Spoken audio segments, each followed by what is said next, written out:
Welcome back to 80s Comics for the review of Alpha Flight issue number 4 from November of 1983. Another really cool cover, very eye-catching. Definitely makes me want to read the comic. And I've already read this comic, and you want to read this comic because it's really good. Back up a little bit here. Susan Storm and Namor are investigating this disturbance beneath the ice cap in the fantastic car. But then, just as they discover this thing underneath the ice or whatever, it gets shot down by a laser. That's Snowbird as a bear making the Scooby-Doo sound. She transforms back into girl form, like girl/bird form, and enters the alien lair that Alpha Flight discovered in issue 3. Issues 2, 3, and 4 are really good. This concludes that short story. We get Guardian here comforting Jean-Marie because Aurora has a split personality, and now she's even more crazy than she was before. And she was already pretty crazy, so now she's like super crazy. So Sasquatch tries to comfort her, and what does she do? She punches him in the face. Animal! Maybe she's just requesting a great Def Leppard song. You never know, it's the 80s after all. Although Animal technically, never mind. That album didn't come out yet. This is 83. Though Def Leppard did release some incredible albums in the early 80s. It's hard to argue that High and Dry isn't one of their best. I'm so easily distracted. So, Submariner and the Invisible Girl are about to enter the alien lair spaceship thing that Alpha Flight is stuck inside of and being tormented by giant fun noodles and moving walls. And I absolutely love this panel here. That's such a cool panel. Neptune's trident. It is bigger even than I'd imagined. That's what she said. It's not exactly what she said, but I'm pretty sure she was thinking that the interior of the spaceship is larger than she imagined. They're invisible because that's what the Invisible Girl does. So they overhear the Master, that's what his name is, the Master, telling Marina, he's torturing Marina here.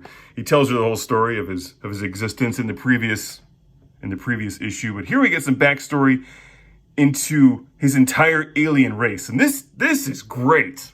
I really love this stuff. In wave after interminable wave, that's a great word, the colony ships leave the captured worlds, for each new planet is quickly stripped bare. Fodder for the machinery of constant expansion. Are we sure these aren't Decepticons? So they take these ships, they land on these planets, and then they colonize the planets by spewing eggs everywhere. You see, now that's what the Decepticons would not do. They wouldn't think of this. What the Decepticons would do is screw everything up after transforming into a bunch of cool vehicles. But these aliens turn into all these cool monsters. Look at that. Isn't that great? They launch out these eggs. Some of the eggs hatch or whatever, and then they start to mate with each other, and then they turn into these creatures, and it doesn't make as much sense as it really needs to because it's just super cool, so you buy into it, and it's like, all right, rock on. That's what Marina is. She's one of these alien future egg people wannabe Decepticon beings. And then Namor and the Invisible Girl show up. And I love this part. I love everything about this, but Submariner and the Invisible Girl. I had not expected so soon to come into contention with the likes of you, but you will not find the Master is not unprepared. Mechanical grabbers. Mechanical grabbers. Like, that is not the first thing you would say if these things came out of the wall to grab you. I suppose in order to be approved by the comics code, they couldn't drop the expletives that most normal well, he's not, never mind. I prefer to review these on paper, if for no other reason than I can easily get distracted by all the awesome 80s advertisements, but also the paper comics don't do that. Even in the future, nothing works. Uh-oh. Now I've done it. I've gone and made it angry. Well, I'll take this moment to give you the good news. I did order a nice collection of cheap Alpha Flights. Hooray, it's back, and Alpha Flight is alive, or at least most of them. That's a great shot.